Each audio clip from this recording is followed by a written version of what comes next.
ಹೌದು, ಚಿಕ್ಕಬಳ್ಳಾಪುರ ಹಾಲು ಒಕ್ಕೂಟದ ನೂತನ ಅಧ್ಯಕ್ಷರಾಗಿ ಮಂಜುನಾಥ ರೆಡ್ಡಿ ಆಯ್ಕೆಯಾಗಿದ್ದಾರೆ.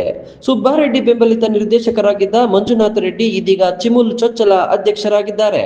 ತೀವ್ರ ಕುತೂಹಲಕ್ಕೆ ಕಾರಣವಾಗಿದ್ದ ಚಿಮುಲ್ ಅಧ್ಯಕ್ಷರ ಆಯ್ಕೆಯ ವಿಚಾರದಲ್ಲಿ ಬಾಗೇಪಲ್ಲಿ ಶಾಸಕ ಸುಬ್ಬಾರೆಡ್ಡಿ ಮೇಲುಗೈ ಸಾಧಿಸಿದ್ದು, ಚಿಮುಲ್ ಮೊದಲ ಅಧ್ಯಕ್ಷರಾಗಿ ಬಾಗೇಪಲ್ಲಿ ನಿರ್ದೇಶಕರು ಆಯ್ಕೆಯಾಗಿರುವುದು ವಿಶೇಷವಾಗಿದೆ.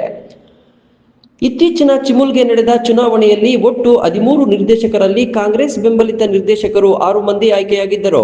ಎನ್ಡಿಎ ಮೈತ್ರಿಕೂಟ 5 ಮತ್ತು ಗೌರಿಬಿದನೂರು ಶಾಸಕ ಪುಟ್ಟಸ್ವಾಮಿಗೌಡರ ಬೆಂಬಲಿತರು 2 ಆಯ್ಕೆಯಾಗಿದ್ದ ಕಾರಣ ಚಿಮುಲ್ ಅಧ್ಯಕ್ಷರ ಆಯ್ಕೆಯಲ್ಲಿ ಕುದುರೆ ವ್ಯಾಪಾರ ನಡೆಯುವ ಆತಂಕವೂ ಎದುರಾಗಿತ್ತು. ಆದರೆ ಇಂದು ಅಧ್ಯಕ್ಷರ ಆಯ್ಕೆ ಚುನಾವಣೆ ನಡೆದು ಮಂಜುನಾಥ ರೆಡ್ಡಿ ಅವಿರೋಧವಾಗಿ ಆಯ್ಕೆಯಾಗಿದ್ದಾರೆ. ಇಂದು ನಡೆದ ಚಿಮುಲ್ ಅಧ್ಯಕ್ಷರ ಚುನಾವಣೆಯಲ್ಲಿ 3 ಆಕಾಂಕ್ಷಿಗಳು ಕಣದಲ್ಲಿದ್ದರು. ಮುಖ್ಯವಾಗಿ ಜಿಲ್ಲಾ ಉಸ್ತುವಾರಿ ಸಚಿವ ಡಾಕ್ಟರ್ ಎಂಸಿ ಸುಧಾಕರ್ ಬೆಂಬಲಿತ ಊಲವಾಡಿ ಬಾಬು ಅಧ್ಯಕ್ಷರ ಆಕಾಂಕ್ಷಿಯಾಗಿದ್ದರು. ಸಚಿವ ಸುಧಾಕರ್ ಅವರು ಊಲವಾಡಿ ಬಾಬು ಅವರನ್ನು ಮನವೊಲಿಸಿ ಮಂಜುನಾಥ ರೆಡ್ಡಿ ಅವರಿಗೆ ಅವಕಾಶ ಮಾಡಿಕೊಟ್ಟಿದ್ದಾರೆ. ಎನ್ಡಿಎ ಬೆಂಬಲಿತ ಕೆವಿ ನಾಗರಾಜ್ ಅಧ್ಯಕ್ಷರ ಸ್ಥಾನದ ರೇಸ್ನಲ್ಲಿದ್ದರು. ಅಧ್ಯಕ್ಷರ ಸ್ಥಾನದ ಚುನಾವಣೆಗೆ ಇಂದು ಕೆವಿ ನಾಗರಾಜ್ ಹಾಗೂ ಮಂಜುನಾಥ ರೆಡ್ಡಿ ಇಬ್ಬರು ನಾಮಪತ್ರ ಸಲ್ಲಿಸಿದ್ದರು. ತದನಂತರ ಎನ್ಡಿಎ ಅಭ್ಯರ್ಥಿ ನಾಗರಾಜ್ ನಾಮಪತ್ರ ವಾಪಸ್ ಪಡೆದ ಹಿನ್ನೆಲೆ ಮಂಜುನಾಥ ರೆಡ್ಡಿ ಅವಿರೋಧವಾಗಿ ಆಯ್ಕೆಯಾದರು.